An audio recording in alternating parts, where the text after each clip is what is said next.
반갑습니다. 형님들 안녕하세요. 오늘도 제 생방송 찾아서 감사드리고요. 수TV로 시청해주신 형님들은 추천이나 즐겨찾기 부탁 좀 드리고, 이따가 유튜브로 보시게 된 분들도 구독이나 좋아요 한 번씩 눌러주시면 감사하겠습니다. 자, 일단 뭐 물부부터 시작을 할 텐데, 사실 저는 이제 물부에서 솔직히 좀 관심이 떨어졌거든요. 원래 물부 야구가 맞추기도 어려운데 이런 월드 시리즈는 사실 좀 피하고 싶다, 이런 얘기들을 많이 했는데, 저는 어제 양키 사이드를 봤어요. 근데 경기는 프리번의 끝내기 말로 홈런이라는 정말 극적인 드라마 같은 순간으로 끝나다 보니까, 야, 역시 물부는 나는 안 건드리고 싶다, 이런 생각들이 많이 있는데, 그래도 저는 어제 양키스가 조금이나마 이제 우세한 부분이 있다고 생각을 했는데, 근데 뭐 사실 선발 구간에서 그렇게 큰 차이는 없었습니다. 서로 간에 뭐 좀 많이 주고받고, 좀 폴도 3루타 같은 거 엄청 맞으면서 좀 불안불안한 면모도 있었던 것 같기는 해요. 그래도 나름대로 다저스는 우려와는 달리 플레어티가 잘 버텨줬던 경기였었던 것 같고, 역시나 스탠튼이 또 제 몫을 했습니다.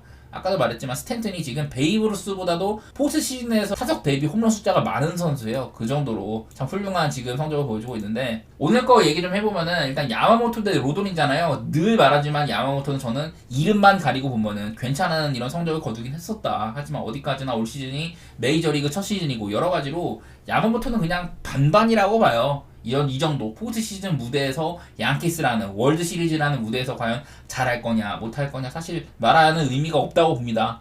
포시즌에서 지금 3경기 동안 5.11로 그렇게 뭐 잘하고 있지는 못한데, 늘 그렇듯이 야마모토가 한 5이닝 정도는 충분히 잘 막아줄 수 있는 그런 선수이긴 합니다. 반대로 지금 로도는 이번 포지션에서 지금 3경기 동안 4.40이에요. 뭐 좌한 선발로서는 양키스에서 분명히 로테이션에 들만한 선수고, 오늘은 좀 약간 이런 좀 뻔한 얘기보다는 다른 얘기를 좀 하고 싶은 게 뭐냐면은, 이런 거 한번 보고 시작하겠습니다. 지금 뭐 계속해서 제가 시리즈마다 양 팀의 스포츠 시즌 OPS라든지 뭐 불펜 방어 이런 것들 정리는 해드리고 있는데, 맨날 똑같습니다. 그냥 맨날 이렇게 타격 같은 부분은 두 팀 다 원래 그 정규 시즌에서도 상당히 타격 같은 게 괜찮은 팀이었는데 포스트 시즌에서도 괜찮고요. 그리고 불펜 방어도 정규 시즌보다는 훨씬 나은 상황이다, 이런 얘기는 해볼만 한 것 같고요. 어제는 뭐 양키스가 뭐 끝내기 홈런도 맞으면서 불펜 방어로 더 떨어졌죠. 이런 식으로 역전도 됐다, 이런 얘기들 했는데, 먼저 로돈. 자, 로돈이 옛날에 샌프란시스코에서도 뛴 적이 있었는데 그때는 성적이 상당히 훌륭했습니다. 그래서 전반적으로 다저스 친구들에 대한 이런 상대 전적이 좋은 편이에요. 뭐 장타율 같은 것들은 조금 높고 볼넷도 주긴 했지만은 어쨌든 그런 편이고, 반대로 야마모토는 지금 양키스 로스터 애들한테는 상대를 얼마 안 했습니다. 26번밖에 안 만났는데 어쨌든 상대 전적은 괜찮은 편이긴 하다, 이런 것들은 보여요. 두 친구 모두 다 상대 전적이 나쁘지 않은 편이다라는 건데, 제가 요즘에 맨날 이번 포스트시즌에서 어떤 선수가 잘하냐 이런 것들 맨날 밝혀드리고 있잖아요. 이런 것들 토대로 보면 먼저 로돈. 자, 지금 보면은 로돈이 다저스 애들한테 피안 타율이 198이라고 했는데, 무키 배츠 다저스에서 아마 OPS가 가장 높은 친구인데 로돈이 얘를 19타수 1안타로 아주 잡아먹었습니다. 이런 것들이 보이죠. 보면은 이제 크리스 테일러, 사실 별로 지금 다저스에서는 중요한 입지는 아니긴 한데 로돈한테는 잘했다고 하네요. 뭐 윌 스미스도 좀 로돈 상대로는 못했고, 테오스카도 그렇고. 대신에 이제 키케 에르나데스, 키케는 로돈한테 상당히 강한 편이다. 그리고 토미 에드먼도 6타수 2안타인데, 이게 토미 에드먼이 사실 지난번에 샌디에고전 때도 그랬지만은 얘가 좌완 킬러거든요. 그래서 내일은 로돈은 이 토미 에드먼과의 승부를 상당히 좀 조심해야 될 필요가 있겠다. 개인적으로는 이런 생각은 좀 해봅니다. 일단 뭐 로돈은 이런 것들 보이고, 그리고 야마모토 보면은 거의 안 만났어요. 얼마 안 만났다 보니까 전반적으로 상대한 전적도 별로 없고 주요 타자들 만난 것도 조금 적은 편이기도 하고, 이런 것들은 보이긴 하더라고요. 근데 저는 보통 이렇게 타석이 적으면은 이거는 원래는 좀 패스를 합니다. 어쨌든 야마모토는 뭐 기분 정도는 좋다, 그런 얘기는 해볼 만한 것 같아요. 그래서 저는 어제도 사실 선발은 다저스가 조금 밀린다고 봤는데 어쨌든 잘 넘겼고, 경기는 뭐 이제 불펜 싸움으로 갔는데, 불펜 싸움으로 갔을 때는 사실 다저스가 조금 유리한 측면이 있었어요. 어제도 이제 양팀에서 0.00이었던 방어율이, 특히 양키스 이제 칼러 같은 경우 얘도 2실점을 했었고, 다저스도 이제 철벽 마무리 트레이넨이 2실점을 하긴 했잖아요. 물론 얘는 멀티 이닝을 맞긴 했지만은. 그래서 저는 이제 느낀 점은, 트레이는 뚫기가 일단은 쉽지 않다. 스탠튼이랑 상대한 거 보면은 진짜 로케이션 같은 거 미쳐가지고, 경기는 일단 저는 좀 애매한 것 같아요. 이것도 개인적으로는 저는 또 한 번 양키승 쪽에다가 오바를 보긴 하는데, 이거는 오바가 조금 더 땡기긴 한 것 같습니다. 양키승보다는.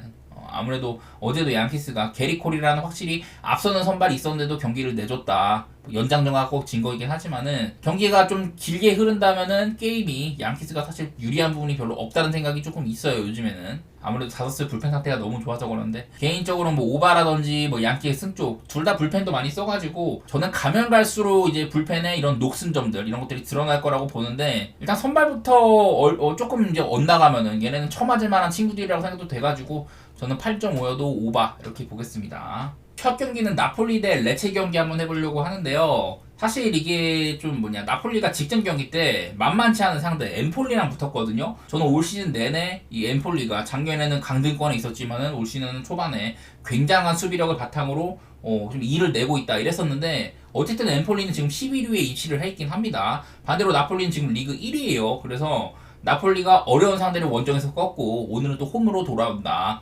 반대로 이제 레체는 분위기가 최악 수준이거든요. 레체는 지금 여기 있습니다. 리그 19위에 처져 있고 얼마 전에 이제 피오렌티나한테 한 명이 퇴장당하긴 했지만 홈에서 6대 0으로 대패를 하는 그런 경기를 했기 때문에 분위기가 상당히 안 좋은 면이 있습니다. 이게 일단 나폴리의 홈전적 같은 것들 볼게요. 작년에는 나폴리가 좀 안 좋았었습니다. 세리아에서의 홈전적만 볼게요. 작년 막바지 때 특히 안 좋았어. 이렇게 작년 막바지 때 계속 무승을 하다가 이랬었는데 올 시즌에는 4연승을 달리고 있습니다. 보통 나폴리의 홈팬들이 굉장히 열성적인 응원을 보내주기로 유명하거든요. 그거는 올 시즌은 조금 드러나는데 작년이나 좀 안 드러났었다. 보면은 이게 구간상으로 이렇게 좀 안 좋을 때도 있는 반면 막 무패 행진을 달린 기간도 있거든요. 나폴리가 종종 그러니까 나폴리는 오락가락이 심해. 여기도 보면 아까도 그렇고 쭉 이렇게 무패 행진 기간도 있었고 안 좋다가도 또 이렇게 막 긴 기간 동안 무패 행진 달리고 이런 것들이 지난 몇 년 동안 계속 반복됐었어요. 그래서 엄밀히 말하면은 지금 나폴리는 조금 좋은 흐름에 있다. 특히 홈에서는. 더구나 이 나폴리의 문제는 저는 게임 운영 자체는 괜찮다고 생각이 드는데 과연 이거를 득점으로 방점을 찍을 수 있느냐 이런 것들이 문제라고 생각을 해요. 근데 반면에 레체도 지금 이제 퐁그라치치 같이 작년에 조금 괜찮았던 자원들이 이제 피오렌티나로 넘어가기도 하고 후방 누수도 조금 있는 편입니다. 어쨌든 간에 저는 나폴리가 이제 우승을 경험한 스쿼드도 있고 선수단의 이제 위닝 멘탈리티를 불어넣을 수 있는 아주 열정적인 콘테 감독이 왔다는 것들 이런 점들이 나폴리가 어쨌든 똥줄승으로라도 승점을 더 챙길 만한 요인이라고 보이거든요. 홈폴리라면 더더욱 좀 더 탄력을 받을 만하다고 보고 저는 이 경기는 나폴리 쪽을 좋게 보는 경기가 될 것 같습니다. 다음 이제 아탈란타 대 베로나 경기인데 아탈란타가 3연승으로 분위기를 잘 챙기다가 직전 챔스에서는 무득점에 그쳤습니다. 셀틱한테. 대신에 이제 제가 그런 얘기를 했었죠. 이제 아탈란타의 영입생 레테기. 제가 이 친구에 대한 얘기를 많이 했었는데 레테기가 작년에 제노아에서도 괜찮았는데 올 시즌 이적을 해가지고 지금 이렇다고 했었었죠. 최근에 뭐 국가대표팀에서도 잘하고 뭐 챔스에서는 한번 이렇게 좀 침묵하긴 했지만은 아탈란타에서 75년 만에 리그 8경기 8골을 기록한 선수가 됐다. 이런 얘기들 많이 했었는데 직전 이제 아탈란타는 셀틱전도 셀틱이 버스를 그야말로 2주를 주차를 했잖아요. 그 경기도 빅찬스만 7개였었고 골에 가까운 장면만 7개였었고 골 기대값 XG 상으로도 2.33 대 0.26으로 마땅히 마헨 나왔어야 될 경기였는데 골을 못 넣어가지고 그냥 비긴 경기였었거든. 뭐 아탈란타가 이런 경기가 종종 있기는 해요. 억울할 만한 경기. 어쨌든 간에 이 아탈란타의 경기를 풀어나가는 움직임 이런 것들 자체는 매우 훌륭한 팀이라고 생각이 됩니다. 이길 수 있는 경기를 하는 팀이라고 생각이 돼요. 잘 풀리면 대량 득점, 안 풀려도 경기 운영 자체는 잘하는 팀, 저점이 높은 팀이라는 생각이 드는데 이게 조금 거슬리는 거라면 일단 이 헬라스 베로나가 초반에 조금 잘하다가 요즘에 좀 안 좋긴 한데요. 하필이면 이제 아탈란타랑 아탈란타 원정에서 얘네가 조금 분전했습니다. 아탈란타가 작년에도 베로나한테 홈에서 비겼었고 이제 아마 재작년쯤이죠. 그때는 또 패배까지 했었었고 그 전에도 보면은 이렇게 베로나가 종종 아탈란타 원정에서 좀 일을 그르치는 경우들이 덜어 있었거든요. 2020년 이럴 때면 아탈란타가 한창 잘 나갈 때인데도. 그래서 이런 것들이 걱정이긴 하나 저는 기본 이런 게임을 풀어나가는 것 자체는 아탈란타가 주도적으로 하리라고 생각은 하고 있어요. 저는 아탈란타 사이드로 좋게 보는 경기가 될 것 같습니다. 비아레알 대 바야돌리드인데 이건 리그 테이블 한번 보면서 얘기를 할게요. 지금 비아레알이 4위에 위치를 해 있잖아요. 비아레알이 여기에. 이게 비아레알이 지금 리그에서 18득점, 18실점, 승점 18점으로 트리플 18입니다. 4위에 위치를 해 있고 그 이제 라리가 3강 바르시아, 레알, 아틀레티코 마드리드 얘네들 밑으로 리그에서 가장 많은 득점을 해주고 있는 팀이에요. 저는 뭐 여러 차례 아요세 페레스라든지 뭐 바에나, 파레호 이런 애들 칭찬 많이 했었습니다. 근데 또 반대로 이제 수비 쪽으로 보면은 뭐 코스타라든지 포이스, 에릭바이 이런 주전 수비수들이 줄부상으로 실점도 늘어난 모습들이 있어요. 그래서 더더욱 비아레알은 지금 오바의 향기가 나는 팀이긴 하다. 다만 이제 최다 득점자인 아요세 페레스가 약간 출전이 불투명하거든요. 그런 점들은 조금 아쉽긴 한데 어쨌든 비아레알은 오바 보기에는 좋은 팀이긴 해요. 반대로 오늘 상대하는 이제 바야돌리드는 지금 리그에서 가장 많은 실점을 해주고 있어요. 21실점으로. 아무래도 이런 것들이 있다 보니까 오늘 비아레알이 조금 더 다득점을 하기에는 편한 경기가 아닐까 이런 생각들이 들거든요. 원래도 바야돌리드는 승격이나 강등을 오가는 팀이고 그런 팀인데 다만 이게 조금 어설픈 건 뭐냐면은 양 팀이 홈이랑 원정을 좀 생각을 해야 되는데 뭐 비아레알이 지금 리그에서 라리가 3강 말고는 가장 많은 이런 점수가 나는 팀이고 바야돌리드 리그에서 최다 실점 팀이고 이래가지고 오바보기가 괜찮다고 생각을 했는데 보면은 이제 비아레알이 원정 가잖아요 오늘. 얘네들이 홈에서는 5경기 동안 11득점 12실점 5경기에 23점이 난 셈인데 원정에서는 5경기 동안 7득점 6실점으로 13점밖에 안 났어요. 5경기 동안 13점으로 점수가 아주 많이 난 편은 아니다라더라. 이런 게 일단 확인이 되고 그리고 이제 바야돌리드 보면은 얘네들 원정에서는 5경기 동안 5득점 17실점 원정에서 평균적으로 3실점 이상을 했다는 소리인데 홈에서는 되게 별로 안 들어갔습니다. 5경기 동안 3득점 4실점밖에 없어요. 이래서 이게 바야돌리드는 홈이고 비아레알은 원정이다. 이래서 이게 조금 애매하거든요. 그러니까 서로 간에 이런 겉으로만 봤을 때는 오바를 보기에 좋은 느낌이 나. 그런데 홈이랑 원정까지 적용을 하면은 이거 오바 보기는 별로다 뭐 이런 생각도 들긴 하거든요. 저는 뭐 그래도 일단 오바를 보기는 볼게요. 그렇긴 한데 원래 생각했던 것보다는 사실 조금 이제 약간 무게추를 낮춰야겠다 그런 생각들을 했던 것 같아요. 자, 그리고 다음 이제 레알 마드리드 대 바르셀로나 오늘 엘 클라시코가 새벽 4시에 있거든요. 이거 말씀드리도록 할 텐데 지금 라리가에서는 바르셀로나가 9승 1패로 리그 1위에 올라있고 레알은 무패 행진 중 7승 3무입니다. 저는 레알 마드리드 하면은 매번 말씀드린 게 있어요.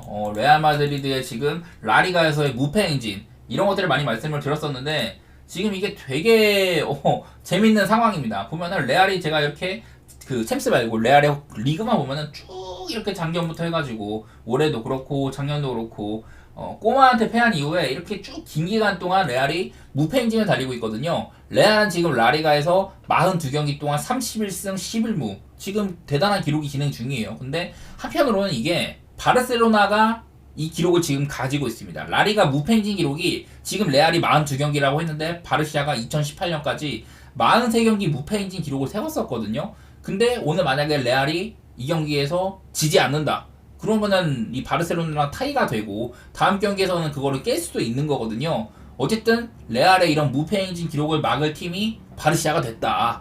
이런 셈이에요. 일단은 두 팀의 이제 직전 챔스 얘기를 해보면은 둘 다 독일 팀들을 상대를 했어. 레알은 도르트문트, 바르셀로나는 바이에른 뮌헨을 상대를 했는데 둘 다 그야말로 최고의 경기를 하고 왔습니다. 레알 마드리드는 이제 0대2로 뒤지던 거를 5대2로 역전을 했고 그야말로 비닐신이 발롱도르 퍼포먼스였습니다. 대관식을 발롱도르 대관식 같은 그런 경기였었고 바르셀로나가 어쨌든 이제 김미재 선수의 조금 이 석연치 않은 실점 저는 그거 파울이라고 생각하거든요. 아직도 그랬는데 그런 게 있다고 하더라도 하피냐가 해트트릭을 박아가지고 그런 얘기를 좀 하기가 좀 애매하게 됐어요. 어쨌든 바르셀로나가 잘한 경기였기 때문에 무튼 두 팀 다 되게 잘했었고 직전 경기 때 여기다가 이제 바르셀로나는 뭐 라민 야말이라든지 뭐 쿠바르시, 페르민, 카사도 이런 어린 선수들 데리고도 이런 경기력이 나온다는 게 놀라운데 여기다가 이제 뭐 가비라든지 대용, 올모 부상 선수들도 대부분 돌아온 셈이거든요. 그래서 바르셀로나는 조금 더 탄력을 받을 만하다 뭐 이런 생각이 드는데 양 팀은 아무래도 맞대결을 안 볼 수가 없습니다. 엘 클라시코에서의 맞대결 눈에 들어오는 거는 뭐 중간에 있는 클럽 친선이나 이런 거는 제외를 하고 리그에서 작년에 레알 마드리드가 2승을 거뒀거든요. 근데 전부 다 한중자 승부잖아요. 이게 첫 경기나 두 번째 경기 모두 다 90분에 극장골을 벨링엄이 터뜨린 경기였었습니다. 그 지난 엘 클라시코 두 번 모두 다 극장골로 레알의 승리를 가지고 왔었다. 뭐 이런 것들이 생각이 나는데 올 시즌 벨링엄의 폼을 생각을 했을 때는 이런 것들이 과연 그런 클러치를 보여줄 수 있냐 이런 것도 생각이 나거든요. 그래서 나는 이건 좀 조심하고 싶기는 해. 어쨌든 저는 지금 두 팀 다 최고조의 모습이라고 봐가지고 재밌는 경기는 될 것 같은데 근데 나는 바르셀로나가 현 시점에서 프렌을 받았고 배당이 저 정도다. 저는 좋다고 생각을 해요. 저는 바르셀로나 프렌에다가 오바 이렇게 보도록 하겠습니다.